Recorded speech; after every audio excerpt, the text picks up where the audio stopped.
I want to start by acknowledging every single person here right now. Each one of you is here because your heart hurts for the innocent animals who are suffering at this precise moment in factories, on slaughterhouse floors, in cages on fur farms, hidden away, forgotten, or on display at zoos and auctions, gawked at and bid on. Whether you are a seasoned activist or this is your very first protest, you intrinsically understand that it's wrong to harm animals, and you're not willing to sit back and just let it happen. You're turning your compassion into action. Think about how powerful that is. So much rests on that decision to take action, to speak up, to show up, to get involved, to come together with a singular goal. The decision to act is the bridge between despair and hope. The present day unraveling of one particular, once powerful industry, the fur industry, is a testament, an incredible testament to the efficacy of collective action. I'd like to take this opportunity as a journalist, as an artist, and a historian in a sense, to look back at how far the anti-fur movement has come in the past decade. So back in 2014, the industry was experiencing its peak. Its estimated worth was $40 billion. And I want to read you this quote from the CEO of the International Fur Federation at the time. Quote, "The fur trade is an economic cornerstone in Europe and beyond. Much of the fashion world relies on fur and will continue to do so for the foreseeable future." This was the general sentiment at the time.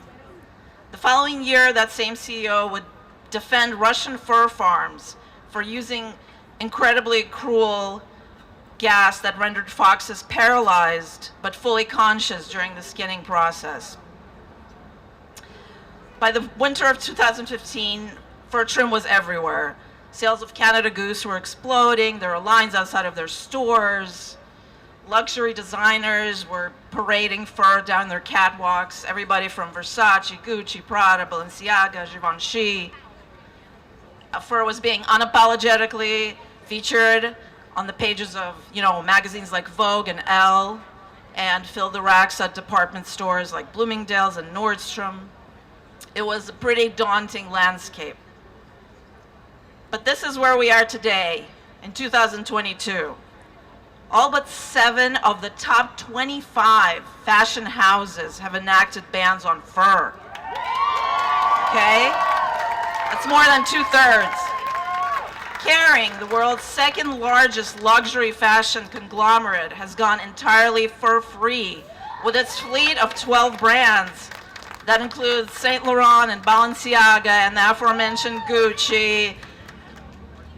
And its CEO said, "Fur has no place in luxury." This has been the arc. In fact, every fashion label I mentioned previously is currently fur-free or in the process of phasing out fur. As is basically every department store. Nordstrom and Bloomingdale's, which once had a fur salon, have already cleared their racks of fur. Even Bergdorf Goodman, which you might be familiar with as like the bastion of luxury fashion, has announced that they will phase out their fur garments by early 2023. We have media jumping on board. Elle International late last year announced that they will no longer feature fur in any of its international editions. And this is reflected through global legislation too. 16 European nations have now outlawed fur farming. Yeah. In 2019, California became the first state in the nation to ban the sale and manufacturing of fur, which goes into full effect very soon in 2023. And I was just in LA, and even though it's not a full-scale ban yet, there's no fur anywhere. captured the zeitgeist. It's part of our culture now. And the demand for fur has dropped sharply. The industry is now worth half of what it was in 2013. All right? And if you look at some of the trade websites, as I have during my research for articles, they talk between themselves saying that the industry is indeed struggling. And it's becoming more and more challenging to greenwash fur. Data is emerging constantly about the devastating environmental impacts on fur. In fact, it's so hard to disguise that a recent study sponsored by the fur industry itself revealed that barely 6% of a fur garment is biodegradable. Instead, we now have rapid development of faux fur technology with innovative materials like Gotcha, which is a brand new material which is 100% degradable and looks indistinguishable from real fur. So what has happened between 2015 and today? Action. Lots and lots of action. Activists have been unrelenting in going after brands that use fur.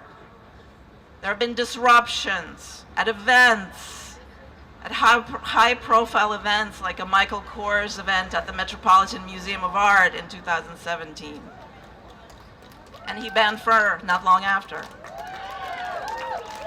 Activists gathered every week in front of stores with signs, chants, making noise. They would enter stores and do banner drops. It has been a consistent, steady, energized stream of grassroots activism.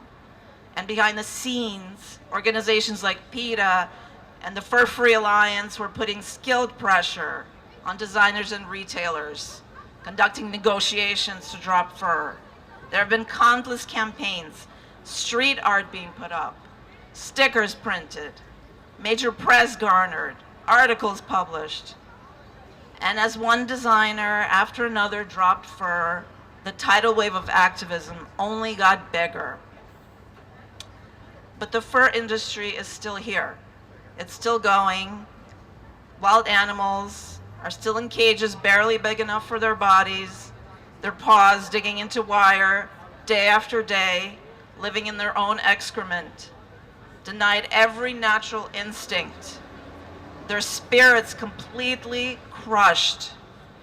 And the world's biggest fashion conglomerate, LVMH, which you may have heard of, home to Louis Vuitton and Fendi, continues to work with this horrific industry, continues to dig in its heels and refuse to do what so many of its peers have already done and go for free. So our challenge, guys, is to find that balance between celebrating and owning and savoring our victories while not getting overly comfortable. Because unfortunately, injustice can rear its head at any time. And so this requires keeping the pressure on. And that requires many of us.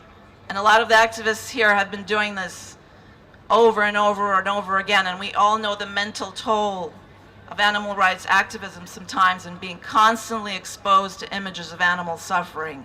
So we need more of us, more and more of us. So get your friends on board, get your acquaintances on board, your colleagues. They don't have to be vegan yet. I wasn't vegan when I went to my first protest, and here I am, 14 years vegan, okay? You just have to recognize what you feel in your heart, which is what I said before, that it's simply wrong to cause suffering to innocent animals. So turn your compassion into action. Not tomorrow or next week, but right now, no matter how small, even if it's a comment on Instagram, okay? It all adds to our collective chorus of voices. And the louder we are, the harder we are to ignore. So let's continue making noise. Yeah!